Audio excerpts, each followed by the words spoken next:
Quelle est la durée idéale de l'allaitement maternel? Vous vous êtes déjà certainement posé la question si vous êtes une jeune maman ou sur le point de le devenir. Cet aliment adapté aux besoins du bébé est recommandé par les organismes de santé, même si en réalité la décision d'allaiter et la période d'allaitement dépendent tout d'abord de vos envies.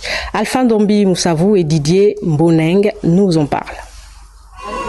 La tétée maternelle, un passage obligatoire pour tous les enfants et très indispensable pour ces derniers. C'est un aliment riche en vitamines, en protéines pour l'enfant. Lorsque l'enfant est nourri exclusivement au sein, l'enfant n'est pas exposé aux maladies. C'est un aliment bio pour l'enfant. Comme nous, les adultes, nous parlons de l'alimentation bio parce que c'est un aliment pur, c'est naturel en fait. Ça raffinit les liens en fait entre le bébé et la maman. C'est très nutritif et ça permet de donner ce que j'ai en moi.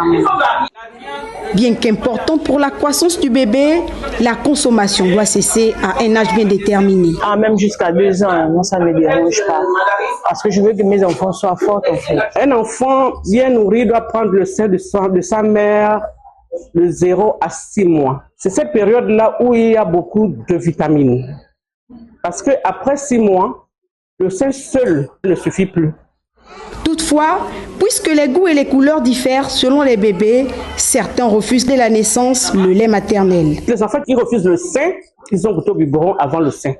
Ou à défaut, ils ont plus sucé le lait, c'est-à-dire pour le biberon, plus que le sein.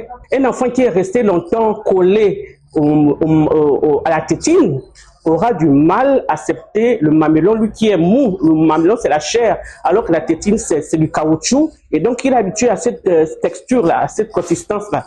La nécessité de prendre soin des enfants et assurer leur santé impose aux mamans de faire en sorte que le lait maternel soit un élément essentiel pour les nouveau-nés. Et comment concilier allaitement maternel et reprise du travail pour celles qui sont en activité professionnelle? Eh bien, c'est tout à fait possible. Il suffit de planifier votre rentrée sereinement puisque plusieurs choix s'offrent à vous. Écoutez, ces quelques conseils pourraient vous aider. Alpha, Didier Mboneng et Ornelia Lebomo vous expliquent.